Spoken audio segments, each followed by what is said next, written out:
Bismillahirrahmanirrahim. Assalamualaikum warahmatullahi wabarakatuh. Alhamdulillahirabbil alamin. Wassalatu wassalamu ala asyrafil anbiya'i wal mursalin wa ala alihi wa sahbihi ajma'in. Qala Allah fil Qur'an, a'udzu billahi as-sami'il 'alim minasy syaithanir rajim. Bismillahirrahmanirrahim. وسارعوا إلى مغفرة من ربكم وجنات عرضها السماوات والأرض أعدت للمتقين. Dan bergegaslah kamu kepada ampunan dari Tuhan dan kepada surga yang seluas langit dan bumi yang disediakan untuk orang yang bertakwa. Alladzina yunfiquna fis sarra'i wad dharra'i wal kadhimina al ghaiz wal 'afina 'anil nas wallahu yuhibbul muhsinin. Siapa orang bertakwa yang dimaksud di sini adalah mereka yang menafkahkan hartanya di waktu lapang maupun sempit, orang yang menahan amarahnya, orang yang memaafkan kesalahan orang, dan Allah menyukai orang yang berbuat kebajikan. Shadaqallah wa shadaqa rasuluhu wa ba'd. Jamaah yang mulia, alhamdulillah kita bertemu. Saya ada kekhilafan beberapa waktu yang lalu, terlambat menyerahkan jadwal kosong khutbah saya, sehingga tahun ini saya tidak bisa memberi khutbah Jumat di masjid kita. Kemudian banyak terlambatnya lah, sehingga alhamdulillah untuk Ramadan ini jatah saya dapatnya subuh pagi, alhamdulillah. Itu pun sekitar, kalau saya tidak khilaf, dua kali. Pagi ini saya ingin ajak kita untuk mendiskusikan surat Ali Imran ayat yang ke-133 dan 134. Kata kunci ketika kita bicara Ramadan itu sebenarnya pertama nafsu. Problem terbesar yang dihadapi manusia untuk bisa sampai pada titik sukses itu adalah kemampuannya untuk mengendalikan nafsunya sendiri. Setan itu urusan lain. Karena setan hanya memanfaatkan titik lemah di mana tidak pernah stabilnya nafsu. Kenapa? Karena nafsu ini punya satu karakter, dan karakter nafsu itu asal dia suka, dia mau. Kuncinya cuma di situ. Ada orang yang kalau berbuka puasa dia maunya teh manis dingin, tapi orang lain ada, dia tidak tertarik teh manis dingin. Dia suka air kelapa muda dan itu harus dingin. Ada yang tidak tertarik begitu, dia lebih suka rokok. Nggak ada nasi, nggak ada air, nggak ada masalah. Yang penting jangan tidak ada rokok. Nah, itu contohnya lah misalnya. Jadi nafsu kita itu punya rasa senang yang relatif, dan Allah tahu itu, karena itu dia yang buat. Dan dia tahu betul bahwa ini yang paling sulit menghambat kita masuk surga. Dalam Quran nanti kalau kita buka surat An-Nazi'at ada kalimat begini. Wa amma man khafa maqama rabbih wa nahan nafsa 'anil hawa. Dan siapa yang khafa maqama rabbih, apa itu khauf? Takut. Siapa yang takut dengan kedudukan Tuhannya, kenapa harus takut? Kenapa harus takut? Pada waktu Nabi Allah Musa disuruh jumpain Fir'aun, bebannya luar biasa itu. Makanya dia berdoa, doanya itu yang kita sering dengar, Rabbish shrahli sadri.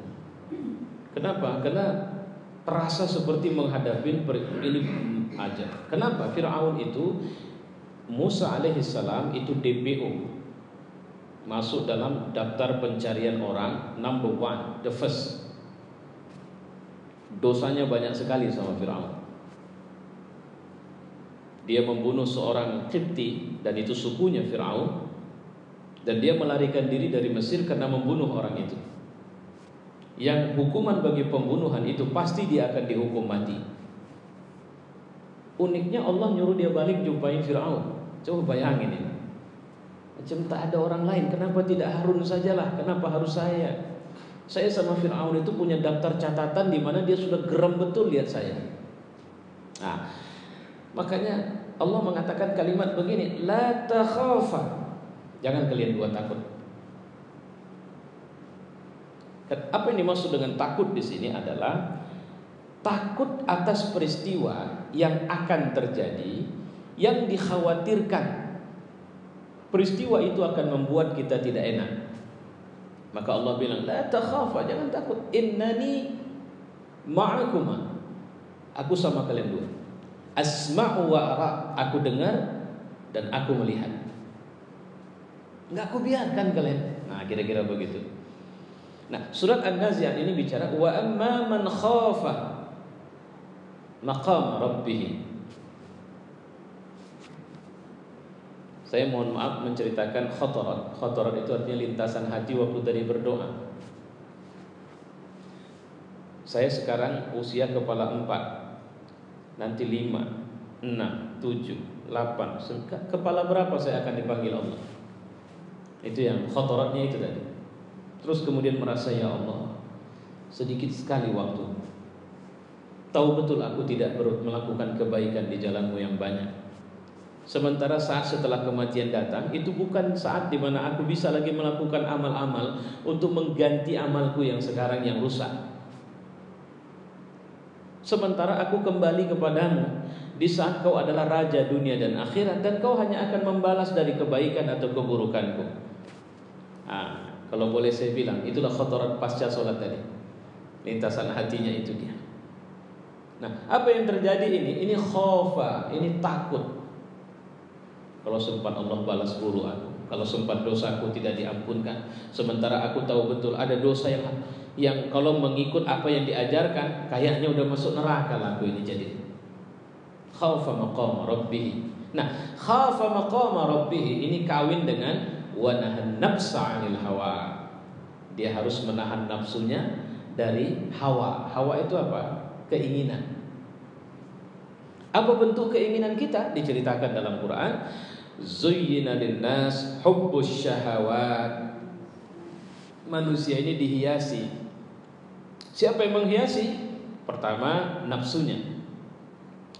Dalam bentuk apa? Hubbus syahawat, menyenangi segala bentuk kesenangan, mencintai kesenangan. Apa bentuknya? Minan nisa. Apa bentuk wanita? Siapa syahwat pertama bagi manusia? Dalam hal ini laki-laki, perempuan. Ada sedikit rasa bangga kalau istri saya cantik, kalau hidungnya mancung, kalau kulitnya cerah dan putih. Apa sih rupanya? Maksud apa sih rupanya? Kenapa rupanya kalau istri saya pesek, kulitnya hitam, mukanya jelek? Apa rupanya masalahnya? Ya. Nah, itu tadi hubbus syahwat, kesenangan, cinta kepada kesenangan. Kita merasa seperti sudah sampai, padahal tidak. Minan nisa wal banin ana wal qanatiril muqantarah minaz zahab wal fiddah. Kalau sekarang di Indonesia bukan zahab wal fiddah, tapi batu akik yang mahal-mahal. Rasanya bangga kali kalau sudah harga batu akik itu ratusan juta, atau kemarin saya lihat di TV 2 miliar. Sampai heran, apa batu akik 2 miliar? Punya tunggu rupanya ada kayak gambar sepatu, Pak. Karena setelah diasah makin lama, ternyata muncul sepatu. Dalam hati saya, ya Allah, masih sepatu aja udah 2 miliar, apalagi kalau rak sepatu yang muncul di situ. Ya. Dan lihatlah itu, hubbus syahawat. Apakah itu bisa menyelamatkan? Tidak, tapi membuat senang. Wal khair wal hars, khair kendaraan. Rasanya turun dari mobil dengan harga yang sekian, yang jarang ada di kampung kita. Saya pernah pergi ke satu daerah, saya diantar jemput pakai mobil. Dia bilang begini, di pulau ini bang, mungkin satu-satunya yang punya mobil ini saya masih. Loh, cuma untuk itu, cuma untuk bilang akulah yang punya mobil ini pertama sekali. Nah, itu yang dimaksud dengan hubbus syahwat. Ya, hati-hati kita ini di sini. Apalagi aku punya tanah di sana, kebun kurami di sana, kebun kurami di sana. Udah, cuma itu. Terus bisa nggak itu membuat kita bagus di akhirat atau setelah kematian, bermanfaat nggak itu? Maka seringkali kita terjebak untuk mengira itu rezeki, padahal itu sampah. Kalau bahasa syariatnya istidraj. Apa itu bentuknya? Duit kesimpan di rekening ratusan miliar. Jalan jadi nyaman, kemana saja pun di muka bumi merasa aman. Kenapa? Karena duit banyak. Tapi pertanyaannya, bisakah dia merasa aman dengan duit rekening yang banyak itu nanti di akhirat? Malah itu yang nyulitin dia. Nah, ini yang dimaksud dengan hubbus syahawat. Karena semua yang untuk dunia itu habis pakai di dunia. Jadi nggak usah bangga dengan simpanan yang banyak, karena rezeki kita, kalau Nabi pakai teori begini, rezeki itu sebanding dengan iman, dan kalau iman kurang kuat, kuatkan dengan istighfar. Jadi kalau mau rezeki banyak, kuatkan iman dan sering istighfar. Nah, ini pelajaran kita hari ini. Kenapa harus istighfar? Kalau kita lebih sering minta ampun sama Allah, Allah itu sayang kali sama kita. Tapi kenapa harus iman? Karena kayaknya nggak betul ini. Saya banyak lihat orang yang rezekinya makin banyak, tapi manusianya kurang ajar. Itu karena otak kita juga sudah mulai menyala. Yang kita bayangkan rezeki cuma duit. Yang kita bayangkan rezeki mungkin adalah harta. Yang kita bayangkan rezeki adalah kedudukan. Wah, dia luar biasa sekarang rezekinya. Kenapa? Jabatannya tinggi. Belum tentu itu rezeki. Ada sebuah kaidah begini. Ketika kau melihat seseorang mendapatkan karunia, tapi dia semakin jauh dari Allah, ketahuilah itu bukan karunia, tapi itu istidraj. Kalau saya mengatakan, jika seseorang mendapatkan kedudukan, yang dengan kedudukan itu takutnya sama Allah hilang, yang dengan kedudukan itu dia semakin jarang sujud kepada Allah, yang dengan kedudukan itu maksiatnya makin nambah, curigailah cara dia ngambilnya, dan pastilah itu bukan rezeki untuk dia. Karena Allah nggak jahat. Ada ibu mau menyediakan mainan sama anak-anak yang berusia 1 tahun, pisau silet. Ibu taruhkan pisau silet di tempat orang itu main. Ibu mau lihat, walaupun cuma ngetes, ibu nggak akan mungkin mau ambil dan mau lakukan itu. Tidak ada orang tua yang kemudian memberikan sesuatu yang sesuatu itu mencelakakan anaknya, tidak ada. Maka Allah tidak akan memberikan rezeki yang rezeki itu buat kita masuk neraka. Allah tidak mau kasih itu. Itu kalau mau kita kaji ke situ. Loh, jadi Nabi bilang, kenapa Nabi ngomong begitu? Ada seorang sahabat duduk sedih kali di masjid. Atas ditanya Nabi, dia jawab, ya Rasul, doakanlah supaya rezekiku luas. Aku banyak kali masalah. Maka jawaban Nabi itu, rezekimu tergantung dengan imanmu dan istighfarmu kepada Allah. Nah, apa yang dimaksud dengan rezekimu tergantung dengan imanmu? Karunia itu semacam modal hidup. Kalau kita dikasih jabatan, kalau kita dikasih kekayaan, kalau kita dikasih popularitas, gunakan itu untuk keselamatan dunia dan akhirat. Kan rezeki kalau kita bisa bangun tiap malam tahajud. Rezeki enggak? Kalau kemudian di tengah kesibukan yang too over, yang begitu sibuk, kita masih punya waktu baca Quran. Itu rezeki loh. Rezeki enggak? Kita enggak kaya-kaya amat, tapi anak kita soleh semua. Rezeki enggak? Setiap kita punya usaha kita selalu berkah. Enggak berlebih amat. Saya pernah jumpa orang yang rajin sedekah. Dia cerita sama saya, Ustaz, kalau ditanya harta, enggak banyak harta saya. Yang Ustaz tengok inilah saya punya. Tapi saya enggak tega kalau ada orang datang, dia minta pulang tangan kosong. Ya apa yang saya punya? Saya belajar dari orang itu juga itu. Duit awak sikit, tapi ada orang datang ke rumah. Saya teorinya sederhana saja. Kalau ada orang datang ke rumah, itu tanda Allah yang titipkan dia ke rumah saya, dan saya harus memberi apa yang layak bisa saya kasih untuk berbagi sama dia. Sederhana, sesederhana itu. Selebihnya, kalau saya tahan, bermanfaat enggak yang saya tahan itu? Saya simpan, oh maaf dan sebagainya, tapi kemudian kematian datang sama saya. Rumah besar, duit banyak, tanah rame, mobil rame, manfaat enggak untuk kubur kita? Tidak. Nah, kita pulang kemari. Apa yang membuat kita lalai? Jawabannya satu, nafsu. Kalau setan itu sebenarnya iblis itu, dia memanfaatkan titik lemah kita. Apa titik lemah kita? Nafsu. Pakai apa dia manfaatkannya? Pakai dunia. Kenapa dia pakai dunia? Iblis ini pintar mentazyin istilahnya. Tazyin itu artinya menghiasi, membuat yang buruk jadi cantik. Nah, itu ahlinya dia. Pada saat Adam di surga, kemudian Adam mau disuruhnya makan buah atau mendekati pohon khuldi, dan yang menyebut khuldi itu pun dia awalnya, itulah pohon kekekalan. Dia pandai, dia tidak suruh Adam supaya kau kekal, nggak nyambung. Tapi apa katanya? Pernah nggak kau pikirin kenapa Allah larang? Enggak. Ya Allah Adam, otakmu pakai. Kau diciptakan jadi manusia dengan kelebihan kau punya otak, tapi kau nggak mikirin. Tuhan itu ada dibilang Tuhan kenapa kau tidak boleh makan pohon itu? Enggak. Tahu nggak kau kenapa tidak dibilangnya? Supaya kau berpikir. Dan supaya kau tahu kenapa dia melarangnya. Tidak semua perintah itu dia kasih tahu kenapanya. Tidak semua larangan dia kasih tahu kenapanya.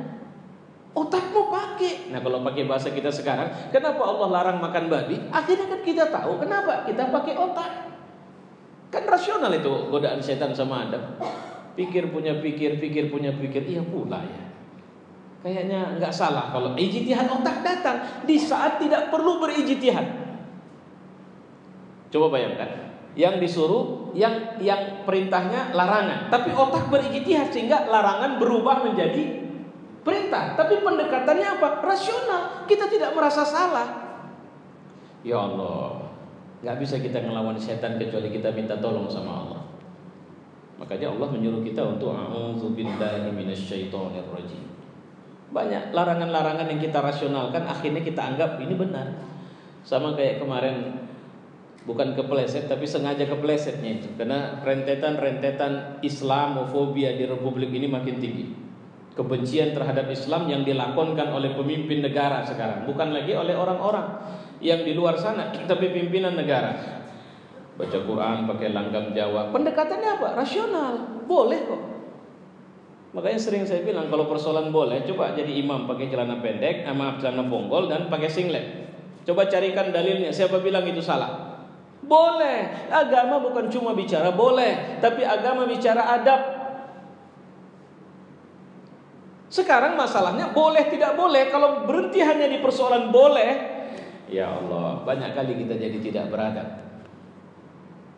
Sementara yang dibutuhkan adalah adab. Pasti kita larang orang menjadi imam ketika dia pakai baju seperti itu. Kenapa Bapak larang? Coba carikan dalilnya di agama. Nah, kita tidak ketemu. Nah, nafsu inilah yang kemudian seringkali berulang mengalami catatan-catatan. Dan Ramadan ini adalah bulan untuk mencegah atau membuat kita turn around, kita mutar balik. Tapi uniknya Allah, Ramadan ini kita startnya beda. Maksud saya pintu masuknya beda. Ada yang masuk dari biasa berzina, biasa mabuk, biasa korupsi, biasa mencuri, biasa macam-macam kita ya. Kalau kita berani jujur, tapi nggak perlu aib yang sudah Allah tutup jangan bongkar. Kalau kita berani jujur, ini masing-masing dosa besar sudah adanya kita catatan kita itu. Cuma kita masuk di ruang yang sama. Ruang apa? Ruang Ramadan. Kalau pakai bahasanya ruang pembakaran. Maka ketika kita merasa masuk dari wilayah di mana kita berlepotan dengan maksiat, maka masuklah dengan minta ampun kepada Allah. Wasari'u ila maghfirah. Bahkan maghfirah ini, wasari'u ila maghfirah. Tadi malam saya pulang ceramah, cukup lama saya, karena ada beberapa tempat saya ceramah. Saya tak sadar bahwa itu malam minggu rupanya. Jujur saya sering jarang menghitung-hitung waktu. Hanya ini ceramah di sini, ini ceramah. Beberapa anak muda lewat, ada anak gadis pakai celana. Cukup. Saya sambil nyetir sambil ini nafsu juga mungkin ya Bu ya. Sambil saya perhatiin gitu. Ini celana pendek atau ada sambungannya. Ternyata betul-betul akhirnya dia celana putih, yang celana putih itu pun sedikit transparan di suasana gelap itu. Dan bersih, yang selebihnya adalah pahanya. Itu dia. Coba bayangkan kalau kematian datang di saat dia seperti itu. Apakah itu kematian yang baik? Wasari'u ila maghfirah. Wasari'u itu artinya as soon as possible. Ibarat di situ kita jangan jalan lambat, bergegas. Gegas itu artinya bukan cuma jalan cepat, tapi kalau bisa lari sekencang-kencangnya ila maghfirah, kepada keampunan. Kenapa? Karena kita sedang berburu dengan kematian yang kita tidak tahu kapan itu terjadi. Karena kalau kita walau sejahat apapun maksiat yang kita lakukan, kita lari sekencangnya kepada Allah dan meminta ampun sama Allah, Allah ampunkan kita. Itu yang dimaksud dengan sari'u. Sur'ah itu artinya gegas. Cepat, dia udah mau masuk, cepat, tutup pintunya. Maka kita bergerak, nampak. Itu yang dimaksud dengan wasari. Jangan sepele. Nanti aja lah pas hari raya. Kenapa harus hari raya? Ya kan pas maaf-maafan sih. Belum hari raya meninggal. Ini yang disebut dengan al-musawwafun, menunda. Pertanyaannya, Ustaz, kenapa harus minta ampun sama Allah? Karena ruang amal itu cuma dunia, Pak, Bu. Akhirat tidak lagi. Dalam Quran diceritakan orang yang mengatakan, ya Tuhan, pulangkanlah kami ke dunia supaya kami bisa mengikut apa yang disampaikan Rasul itu, supaya kami bisa beramal seperti mereka yang mengajarkan kepada kami, bahkan kami beramal lebih. Allah bilang apa? Enggak. Dulu waktu yang sudah kukasih cukup panjang pun tidak bisa kalian gunakan. Apa aku bisa percaya kalian balik lagi? Udah, sekarang rasakan sajalah buruknya azab untuk kalian. Kalau kita bisa melihat orang dengan berbeda, dia pejabat, dia ini, dia itu dan sebagainya, Allah lihat kita sama, Pak. Sama, kita ini nggak ada bedanya. Kita aja yang bilang ibu perempuan, saya laki-laki. Di hadapan Allah ibu hambanya, saya hambanya. Nanti masuk surga pintunya tidak jauh beda. Masing-masing masuk dengan pintu dan surga yang sama. Perbedaan itu kan di antara kita. Nah, malangnya ada orang yang menikmati perbedaan itu sebagai kelebihan untuk dia. Nggak ada lebihmu. Tukang becak yang tiap hari ke masjid jauh lebih mulia daripada gubernur, bupati, atau wali kota yang tidak pernah ke masjid di hadapan Allah. Rumah besar yang besarnya luar biasa, tapi tidak ada orang sholat dan baca Quran di dalamnya, Nabi bilang apa? Kayak kuburan itu. Jadi gak usah merasa hebat walaupun lampu pancar, lampu hias banyak di rumah itu, Allah melihatnya itu kuburan, bukan rumah. Sementara rumah reot yang kalau hujan air masuk ke dalam rumahnya, tapi di dalamnya ada sholat, di dalamnya ada baca Quran, itu bercahaya sampai ke langit dan dilihat penduduk langit dengan cahayanya. Allah tidak ukur besar fisik rumah kita, tapi ruhnya. Ketika kita berbuat kebaikan pun, Allah tidak melihat kebaikan itu dari kebaikan itu sendiri. Kenapa kita melakukan kebaikan itu? Itu yang pilihan. Saya mohon maaf jadi teringat sekitar sebulan 5 Mei yang lalu orang tua saya meninggal dunia. Ayah saya, Abah, saya panggil Abah itu. Di kampung itu dikenal itu, ya semoga Allah memberi keampunan. Orang yang mabuk, ganja, itu masa muda dia. Kalau dibilang bajingan di kampung itu. Saya sampai ketika mengawali kehidupan melalui menjadi seorang ustaz, kalimat saya sama dia, di mana Abah melakukan kejahatan, di situ aku akan berdiri untuk orang lihat bahwa anakmu melakukan kebaikan.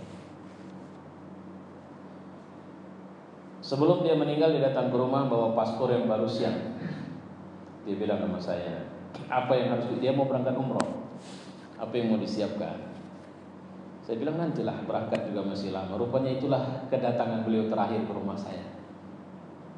Kepada tetangga, dia suka sekali, dia orangnya supel, kemana-mana dia pergi. Jadi tetangga saya itu kenal sama beliau. Dia datang, dia bilang apa?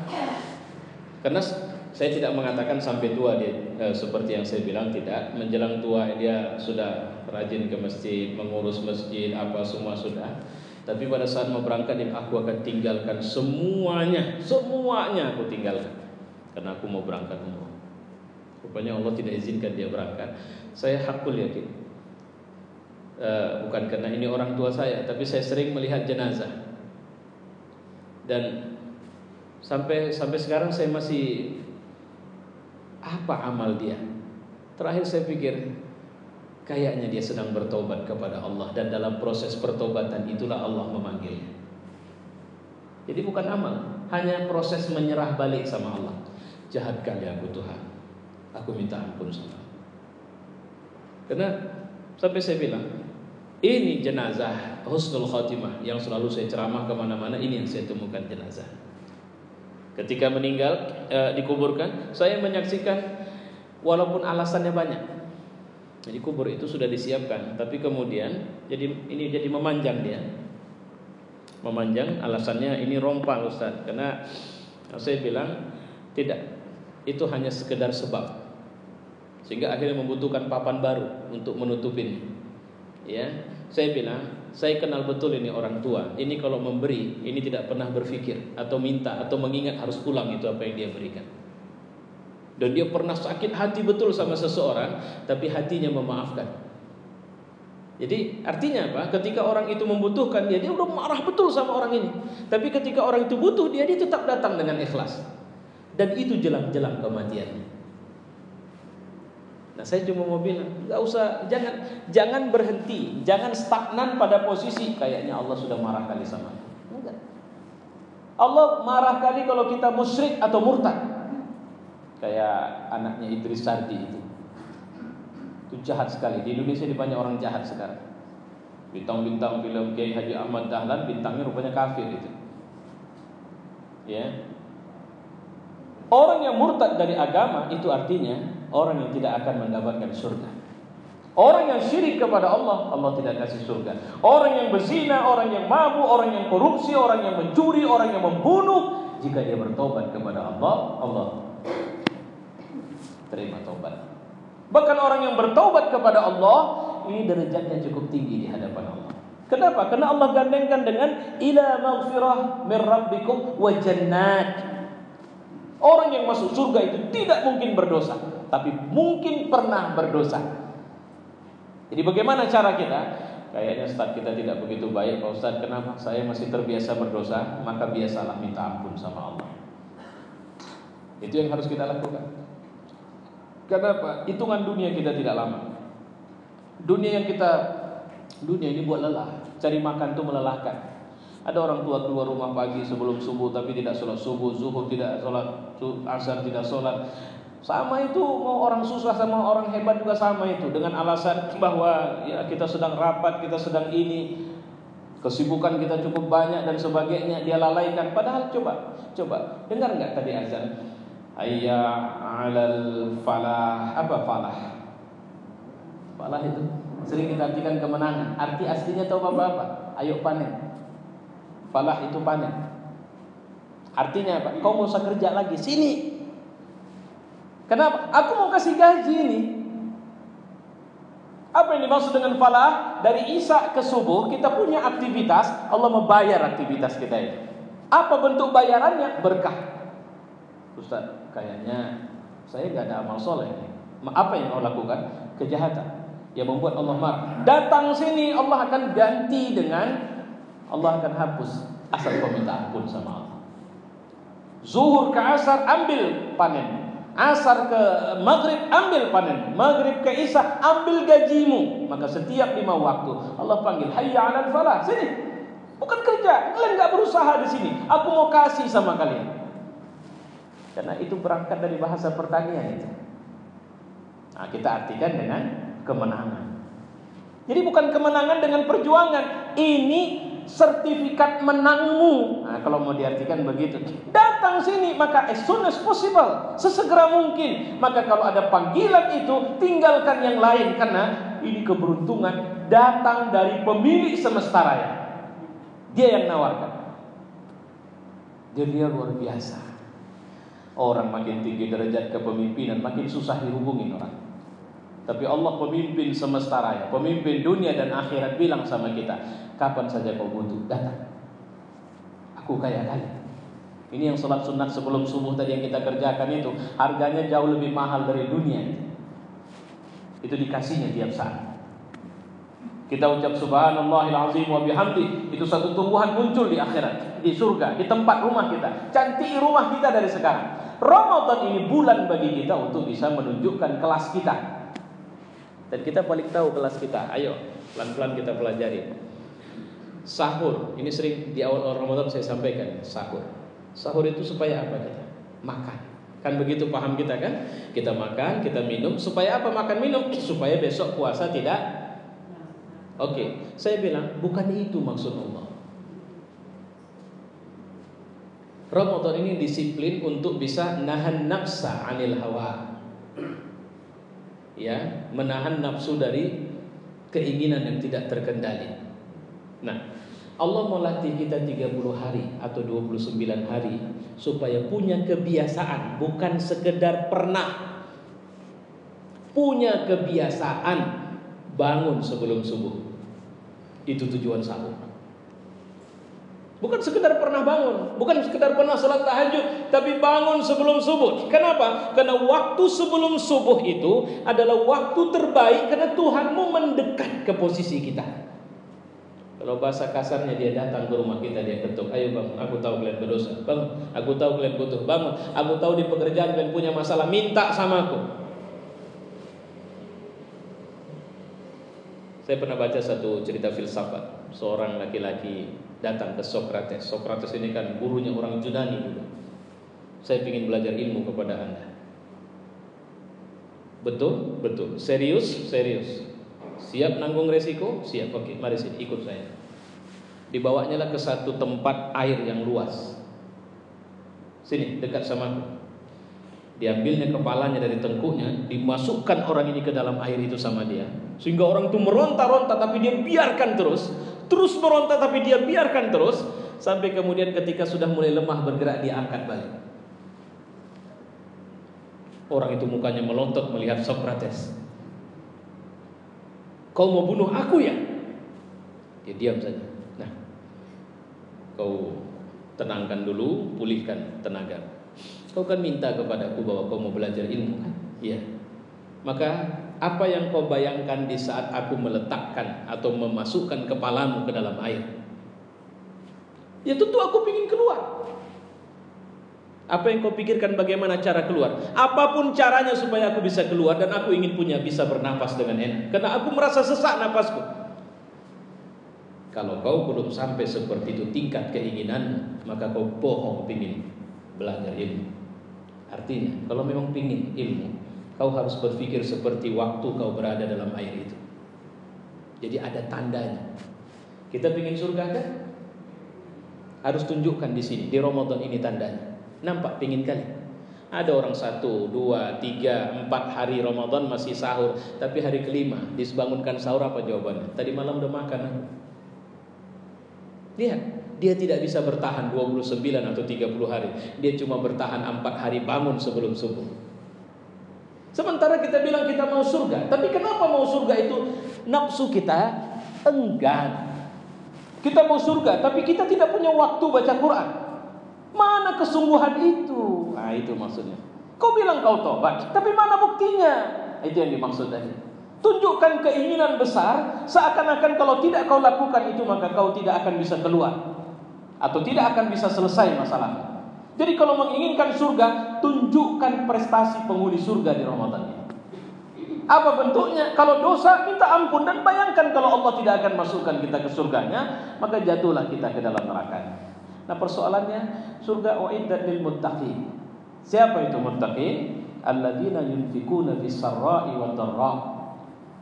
Orang yang suka memberi walaupun dia dalam kondisi lapang dan susah. Kalau kondisi lapang itu wajar, tapi kalau kondisi susah, coba bayangkan ibu cuma ada sepiring, tidak sepiring, sepertiga piring nasi dapat hari ini. Ibu punya anak 9 yang mereka juga belum makan. Apa yang mau ibu buat? Mendahulukan kita makan atau mendahulukan anak itu makan? Itu yang dimaksud fitrah. Kita memberi walaupun kita merasa sulit.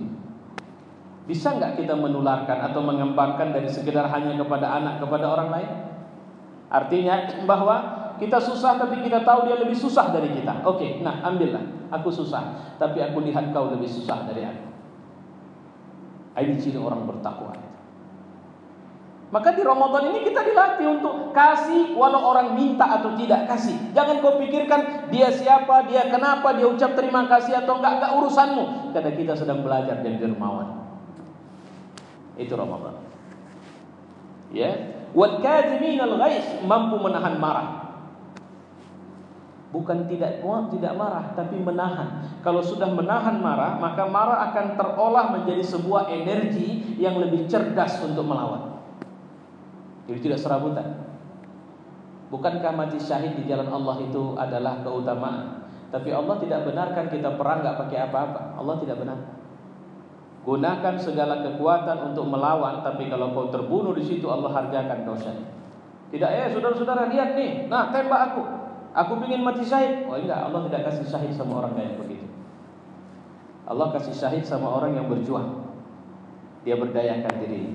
Baru kemudian wal afina 'anil nas. Maka sering saya bilang, maafkan manusia. Sisa maaf itu dendam, Ibu. Kita minta maaf tapi masih ada sisa. Kita memaafkan tapi masih ada sisa. Sisanya itu namanya dendam itu. Jadi jangan memaafkan tapi menyimpan dendam. Udah aku maafkan kau, udahlah, terus lagi kau di sini. Tapi masih ada dongkol. Dongkol itulah muncul bisa dalam bentuk penyakit baru namanya dendam. Kalau sudah dendam datang, akan muncul penyakit lain namanya hasad. Akan muncul penyakit lain ingin jatuhkan orang itu. Akan muncul penyakit di mana kita tidak bersimpati atau empati sama dia. Begitu misalnya udah kita maafkan sakit dia, muncul kalimat. Nah, itulah kan. Kena juga di akhirnya. Itu artinya masih ada sisa. Maka memaafkan itu tidak boleh ada sisa. Wallahu yuhibbul muhsinin. Allah suka dengan orang yang memperbaiki dirinya, orang yang berlaku baik. Sama seperti sholat kita. Kalau ternyata tidak ada lagi rezeki kita bisa sholat zuhur, inilah sholat terakhir yang baru kita kerjakan tadi. Kalau nanti kita punya rezeki sholat zuhur dan tidak ada lagi asar, maka zuhur adalah sholat terakhir yang harus kita kerjakan. Kita tidak tahu kapan kematian datang. Maka teruslah minta ampun kepada Allah di semua keadaan kita. Saya pikir ini pelajaran yang bisa saya sampaikan. Wassalamualaikum warahmatullahi wabarakatuh.